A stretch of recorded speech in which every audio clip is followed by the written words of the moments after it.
Policing of emotions is another aspect of the deep intrusion of a settler colonial state into the subject people. For example, Palestinians held up for hours at checkpoints cannot express frustration by shouting or hooting their horns, as they will be punished. Feelings of rage and fury thus have to be suppressed. These emotional experiences are mirrored in the way that Palestinians speaking to the Western media often feel they have to measure every word so they don't come across too forcefully or emotionally and risk alienating their interviewer or conforming to colonizing tropes of the over-emotional, irrational native, so well analysed by Said in his book Orientalism.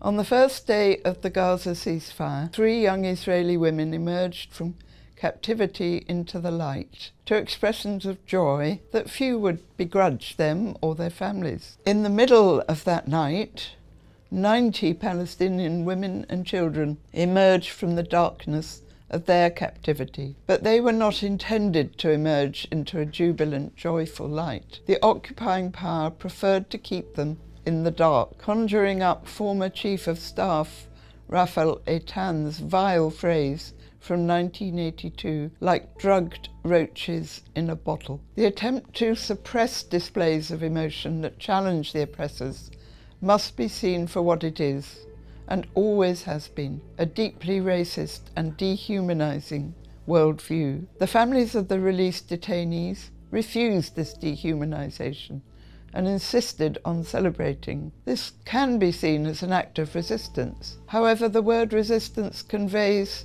reactivity to oppression and accords therefore too much power to the oppressor. Far more than resistance, it is an insistence upon the right to life, livability, and the freedom to give voice to all human emotions, whether joy, anger, sorrow, or pride.